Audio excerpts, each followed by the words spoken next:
Hi guys, I'm Ken. I'm here with Brad, and we're going to have him tell us a little bit about his World War II Jeep. Yep. So tell us, Brad, what all have you done? Have you restored it? Did you get it this way? Do you know the history? This particular Jeep is a Ford. It's a 1943 Ford GPW, and awesome. I purchased it partially restored from a position up in Maine. Okay. And I was on a cruise, as a matter of fact, when I purchased it, and I was on one of the big Jeep websites, G503, for anybody that's interested in World War II Jeeps. That's the place to go.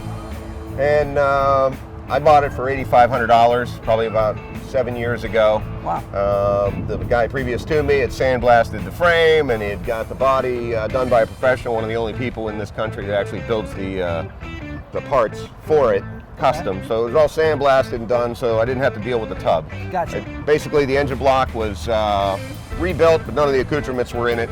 Okay. And then I completed it all.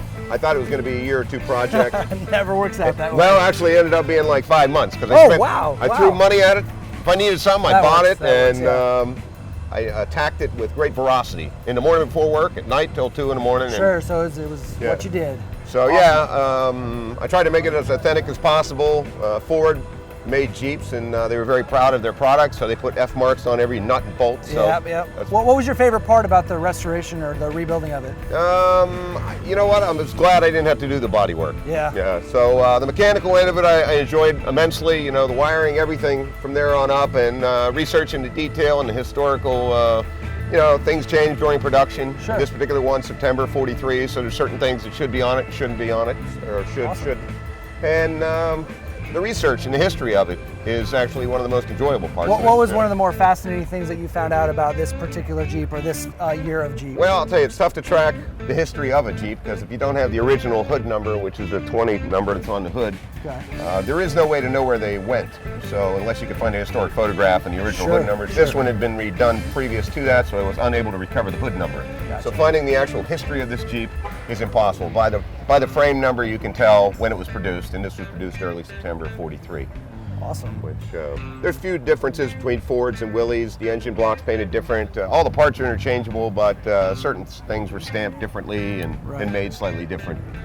Awesome. But, yeah, we love the you got all the little finished details that you've got on here. That's part of the hobby once you finish it. You decorate it all out, make it feel real authentic. You want to keep the hobby going, so you go to these shows and you gonna do another one? I would like to do a World War II German motorcycle with a sidecar, I think. That would be awesome as well. You keep them side by side when you bring with these shows? Well, I don't know. I might have to give up one to get together. Oh, no. World War II German motorcycles are very expensive. Sure.